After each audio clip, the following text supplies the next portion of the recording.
जय हिंद दोस्तों, स्वागत है आपका अनूप ट्यूटोरियल में। दोस्तों एसएससी सीजीएल परीक्षा 2022 स्टैटिक जीके प्रैक्टिस सेट 8 है। तो चलिए दोस्तों स्टार्ट करते हैं बिना देरी के आज की क्लास। पहला प्रश्न कह रहा है दोस्तों, तराइन का युद्ध किस वर्ष में लड़ा गया था? ऑप्शन नंबर सी है 1191 ईस्वी में। इसके बारे में नोट करिएगा दोस्तों। तराइन का प्रथम युद्ध फर्स्ट बैटल ऑफ तराइन 1191 ईस्वी। तराइन का प्रथम युद्ध दिल्ली की शाकंभरी शाखा के चौहान शासक पृथ्वीराज चौहान तथा तुर्क शासक मोहम्मद गौरी के बीच लड़ा गया था। मोहम्मद गौरी का मूल नाम मुइजुद्दीन मोहम्मद बिन शाम था। मोस्ट इंपॉर्टेंट है, ध्यान दीजिएगा। मोहम्मद गौरी का मूल नाम मुइजुद्दीन मोहम्मद बिन शाम था। यह युद्ध 1191 ईस्वी में लड़ा गया था। तराइन का क्षेत्र वर्तमान में हरियाणा के करनाल जिले में और थानेश्वर कुरुक्षेत्र के बीच में स्थित था। आगे कह रहा है दोस्तों, तराइन का द्वितीय युद्ध सेकेंड बैटल ऑफ तराइन 1192 ईस्वी। तराइन के प्रथम युद्ध के बाद पृथ्वीराज चौहान ने कई गलतियां करी थीं। परिणाम स्वरूप मोहम्मद गौरी ने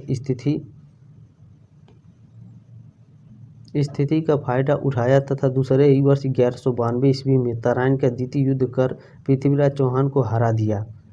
तराइन का तृतीय युद्ध नोट करिएगा दोस्तों। तराइन का तृतीय युद्ध थर्ड बैटल ऑफ तराइन 1215 से 16 के बीच में लड़ा गया था। 1215 ईस्वी में इल्तुतमिश ने तराइन के तीसरे युद्ध में यल्दौज कुबाचा को पराजित कर सिंधु नदी में डुबोकर मार डाला था। यह युद्ध निर्णायक युद्ध था। आगे नोट करिएगा दोस्तों, इसमें इल्तुतमिश की विजय हुई और उसका दिल्ली की गद्दी पर अधिकार मजबूत हो गया। तराबड़ी या तराइन को आजमाबाद भी कहा जाता है। मोस्ट इंपॉर्टेंट है, ध्यान दीजिएगा। तराबड़ी या तराइन को आजमाबाद भी कहा जाता है।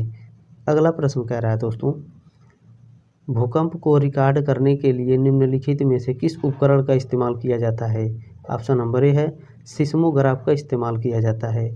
आधुनिक रिएक्टर स्केल का आविष्कार अमेरिकी वैज्ञानिक चार्ल्स रिएक्टर ने साल 1935 में किया था। वैसे पहला सिस्मोग्राफ 1890 में विकसित किया गया था। अगला प्रश्न कह रहा है दोस्तों, गैलेरेस ज्वालामुखी किस देश में स्थित है? ऑप्शन नंबर ए है कोलंबिया में। अगला प्रश्न है दोस्तों, आईने अकबरी किसने लिखा? ऑप्शन नंबर सी है अबुल फजल ने। अगला प्रश्न कह रहा है दोस्तों, गोस्वामी तुलसीदास द्वारा लिखे गए रामचरितमानस का सबसे लंबा कांड यानी अध्याय कौन सा है? मोस्ट इंपॉर्टेंट प्रश्न है दोस्तों, याद रखिए। ऑप्शन नंबर ए है बालकांड। गोस्वामी तुलसीदास द्वारा लिखे गए रामचरितमानस का सबसे लंबा कांड यानी सबसे लंबा अध्याय बालकांड है। अगला प्रश्न है दोस्तों, बुलंद दरवाज़ा किसके द्वारा बनवाया गया था? ऑप्शन नंबर बी है अकबर के द्वारा बनवाया गया था। इसके बारे में थोड़ा नोट करिएगा दोस्तों।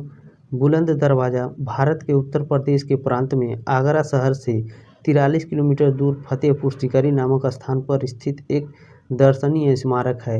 इसका निर्माण अकबर ने 1571 एडी में करवाया था। अगला प्रश्न है दोस्तों, पंचमहल किसमें स्थित है? ऑप्शन नंबर बी है फतेहपुर सीकरी। पंचमहल फतेहपुर सीकरी में स्थित है दोस्तों। इसके बारे में थोड़ा नोट करिए। पंचमहल फतेहपुर सीकरी की सबसे प्रसिद्ध संरचनाओं में से एक है, जिसे ड्रीम इन स्टोन के रूप में जाना जाता है। फतेहपुर सीकरी का महल शहर मुगल सम्राट अकबर 1556 से 1605 द्वारा यानी 1571 से 1585 तक बनवाया था। अगला प्रश्न है दोस्तों, थोड़ा सा इसमें नोट करिएगा। पूरा परिसर स्थानीय रूप से उत्कीर्ण लाल बलुआ पत्थर से निर्मित है, जिसे सीकरी बलुआ पत्थर के रूप में जाना जाता है। पूछ सकता है दोस्तों एग्जाम में, तो याद रखिएगा पूरा परिसर स्थानीय रूप से उत्कीर्ण लाल बलुआ पत्थर से निर्मित है, जिसे सीकरी बलुआ पत्थर के रूप में जाना जाता है। अगला प्रश्न है दोस्तों, निम्नलिखित में से कौन सा दुनिया में सबसे ज़्यादा ऊंचाई वाला झरना है? ऑप्शन नंबर डी है एंजिलो झरना दुनिया का सबसे ऊंचाई वाला झरना है।